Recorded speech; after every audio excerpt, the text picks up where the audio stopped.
ఇంకో ఇది నిన్న అందరూ ఆగమైపోయిన వీడియో.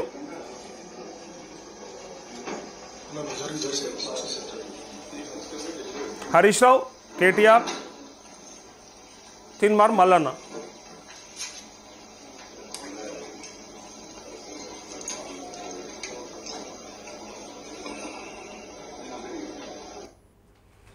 ఇది ఒక్క మల్లన్నకే చెల్లింది తెలుసా. అరే రామా అన్నోడు, అరే అగ్గిపెట్టే డ్రామారావు అన్నోడు, అసలు ఎన్ని మాటలు అనాలనో ఎన్ని మాటలు వినాలనో అన్నీ విన్నాం, అన్నీ చూసినాం. అది తీన్మార్ మల్లన్నకు మాత్రమే చెల్లింది. ఎవరినైతే తిట్టిండో, ఎవరినైతే ఎన్ని మాటలు కావాలనో అన్ని మాటలు అన్నాడో, మళ్ళీ వాళ్ళ దగ్గరికి కూర్చోగలిగిందంటే ఇక ఇప్పుడు ఇది రాజకీయం అనాలన్నా ఇంకేమన్నా చూసుకోరు ఒకసారి. పోనీ దీని ద్వారా ఏమొచ్చిందంటే యాక్చువల్గా ఆయన మల్లన్న ఎందుకు కలిసిండో కూడా చెప్తా. కలవడానికి గల కారణం ఏంటంటే ఆయన పోయి బీసీ బిల్లు నిన్న చట్టసభల అంటే మన శాసనసభల ఆ తీర్మానం పైన చర్చ జరిగింది కాబట్టి, ఆ బిల్లుల పైన చర్చ జరిగింది కాబట్టి, వీళ్ళు మద్దతు తెలిపారు కాబట్టి నేను ఢిల్లీలో అన్ని పార్టీలతో కలుపుకొని దీక్ష చేస్తా అది పార్లమెంట్లో చట్టం అయ్యేదాకా. కాబట్టి ఆ దీక్షకు మద్దతు తెలపమని ఒక్క బీఆర్ఎస్ఎం కలవలేడు, ఆ ఎంఐఎంను కలిసిండు, బీజేపీని కలిసిండు, అందరు కలిసిండు. అయితే ఇక్కడ బీఆర్ఎస్ని కలవడమే పెద్ద చర్చ. మొన్నటిదాకా మరి బీఆర్ఎస్కి దగ్గర అవుతున్నట్టుండు, కేసీఆర్కు దగ్గర అవుతున్నట్టుండు, కేసీఆర్ గురించి రాగం మారింది అన్నట్టు. అంతకంటే ముందు కంటే ఆయన మాటలు కొంత చేంజ్ అయినాయి. అయితే ఇప్పుడు చేంజ్ అయినప్పుడు ఇలా కేటీఆర్ని కలిస్తే ఈయనను ఏమనలేరు, మల్లన్నను ఏమనలే. ఏగా అది ఎట్లయినా సరే ఎవరినైనా కలుస్తాడు, అది ఎన్ని మాటలు అన్నా సరే రాజకీయ నాయకులకు సిగ్గుండదు అని అన్న కేటీఆర్ను పాపం వాళ్ళ సోషల్ మీడియాలో ఇది చూస్తే మీరు షాక్ అయిపోతారు తెలుసా. కొన్ని మెసేజ్లు నేను అసలు ఊహించలేదు, అంటే ఇంత ఫ్రస్ట్రేషన్లు ఉంటారా అని అనుకున్నా. కలిస్తే ఇగో కేటీఆర్ కలిసిన దానికి ఎన్ని మాటలు అనాలో అన్ని మాటలు. ఇక అవన్నీ కొన్ని బూతులు కూడా ఉన్నాయిలే, బూతులు కూడా ఉన్నాయి, అక్కర్లేదు. అన్న రామన్న ఇన్ని రోజులు నీకోసం పనిచేసినాం కానీ నువ్వు కూడా గిసొంటావు అనుకోలేదు, ఇసొంటి దొంగను ఎందుకు కలిసినావు, ఎందుకు కలవాల్సి వచ్చింది, రానియకపోతే బాగుండు కదా అంటే అట్లా ఉండదు కదా. శాసనసభల వాళ్ళ ఛాంబర్కి ఆ పార్టీ వాళ్ళకి సంబంధించిన ఎల్పీ ఆఫీస్ ఉంటుంది, లెజిస్లేచర్ పార్టీ ఆఫీసు. సో దాంట్లో ఇచ్చిన వాళ్ళ ఛాంబర్లకి తను వచ్చిండు, వాళ్ళ కేటాయించిన ఏదైతే ఆఫీస్ ఉంటుందో ఆ కేటాయించిన ఆఫీస్ కాడికి వచ్చిండు. ఆడికైతే పోకుండా ఉండడానికి ఈయన కూడా ఒట్టోడు కాదు కదా, ఎమ్మెల్సీ కదా. సో ఎమ్మెల్సీకి అవకాశం ఉంటుంది.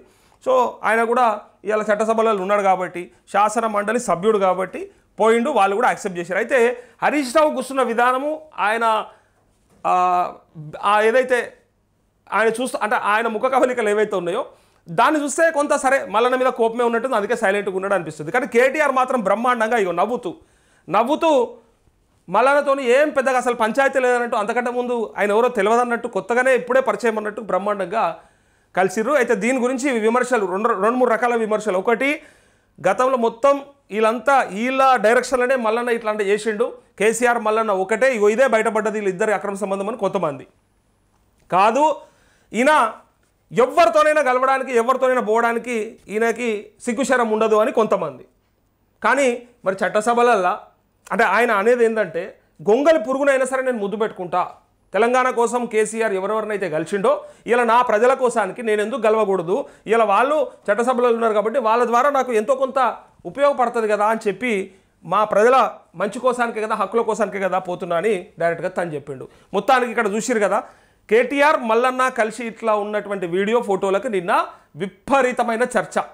మరి కలిసిపోయినట్ట, మరి వీళ్ళంతా కలిసే పనిచేస్తున్నట్ట, మరి దొంగల వీళ్ళంతా నాయకులంతా దొంగలేనా, బయటికి మాత్రమే కొట్టుకున్నట్టు కనిపిస్తారా, లోపల మాత్రం అంతా ఒకటేనా? ఎన్ని మాటలు అన్నాడు మల్లన్న లెక్కకైతే, ఇవాళ మరి ఆ మాటలు అన్నావు కదా అంటే కూడా సరే, ఆనాడు అన్ని మాటలు అన్నప్పుడు మనం ఏమనుకుంటామంటే, అంటే కార్యకర్తలు ఏమనుకున్నారంటే క్యాడర్ అంతా ఏదన్నా కానీ మల్లన్న మాకు శత్రువు అని డిసైడ్ అయిపోయారు ఎవరు, బీఆర్ఎస్ శ్రేణులంతా.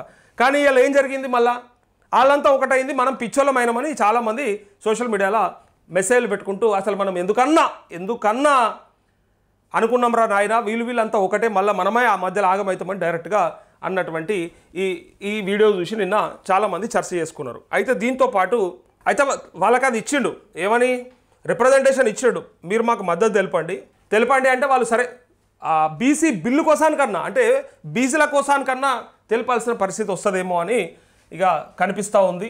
సరే, మల్లన్న మీద కోపం బీసీల మీద ఉండాల్సిన పని లేదు కదా, సో బీసీల కోసానికైతే గెలవాలి కదా. ఇగో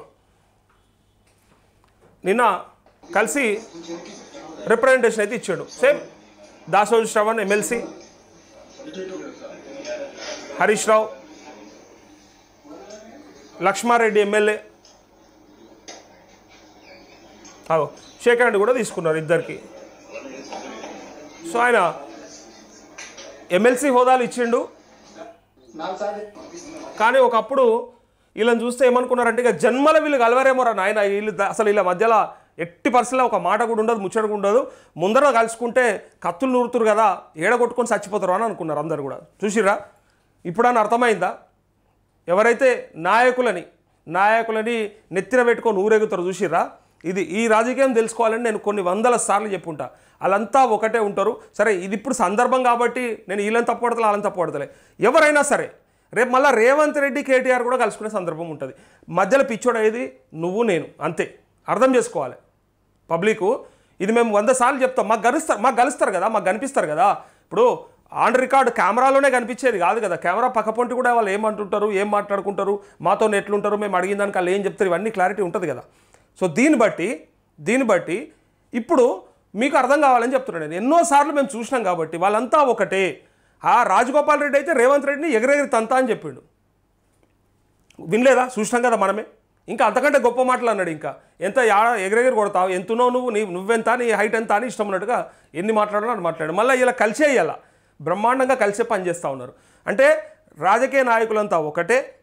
ఇలా ప్రజలను మాత్రమే ఆగం చేయడానికి ఇటు రెచ్చగొట్టి మనని మధ్యలో పిచ్చోళ్ళని చేస్తారు. అందుకే నేను ఒక 10 సార్లు యాద్ చేసి ఉంటా. వాళ్ళ మాటల్లో, వాళ్ళ భ్రమల, వాళ్ళ పార్టీల భ్రమల పడకూడదు. మన హక్కుల కోసానికి ఓటేసినామా, ఎవరో ఒకరు గెలిచిండ్రా, అది ఏదో ఒక ప్రభుత్వం నచ్చినప్పుడు అప్పుడు ఓటేసినాం. ఆనాడు మనకు అది నచ్చింది కాబట్టి వేసేసినాం. కానీ అక్కడ ప్రభుత్వంగా నిలబడ్డప్పుడు, ప్రభుత్వంగా ఉన్నప్పుడు వాళ్ళని మనం ఏం చేయించుకోవాలన్నా అది చేయించుకోవాలి. అదే మన పని అని నేను అంట. ఇది క్లియర్. నా లెక్కల మాత్రం అంతే. మా ఓడు వీరుడు, మా పార్టీ ఇంత పెద్దది, మా పార్టీ అంత పెద్దది, 100 ఏళ్ళది, 50 ఏళ్ళది, లేకపోతే మా ఆ చరిత్ర ఈ చరిత్ర, మా సిద్ధాంతం గొప్పది, ఇవన్నీ అన్నీ ఉత్తయే. మీరు నమ్మినా నమ్మకున్నా అన్నీ ఉత్తయే. ఇక మళ్ళీ వాళ్ళు బయటకు మస్తు చెప్తారు. మళ్ళీ ఉత్తది ఎట్లయితుంది, మాది ఇట్లా మాది అట్లా అని ఎవరికి వాడే చెప్పుకుంటాడు. కానీ మొత్తం దొంగలే.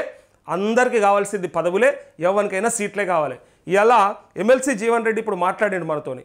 ఆయన నా పదవే పోయింది అని చెప్పుకుంటుండు. కానీ నా పదవి పోతే ఏమున్నది, సరే అయినప్పటికీ నేను నిన్ను అడిగినా మంత్రి సరిగా సమాధానం చెప్పలేదు, అయినప్పటికీ నేను ప్రయత్నం చేస్తాను ఇంకా గట్టిగా కూడా అనొచ్చు. లెక్కకైతే ప్రేమ ఉంటే ఎవరి మీద, ప్రజల మీద. నేను మొదటి నుంచి అదే చెప్తాను. ప్రజల మీదనో లేకపోతే రైతుల మీదనో వాళ్ళ కష్టాల గురించో కొంత అవగాహన ఉండి మాట్లాడగలిగి ప్రజల మీద ప్రేమ ఉంటే నాయకులు ఎల్లకాలం నిలబడతారు. ఎప్పటికీ పేరు ఉంటుంది. సరే ఇప్పుడు ఆయనకు ఆ పేరు ఉన్నది కాబట్టి మనం అడిగినాం. కానీ ఈ నాయకులకి ఇలా ఒక మాట చెప్తా నేను.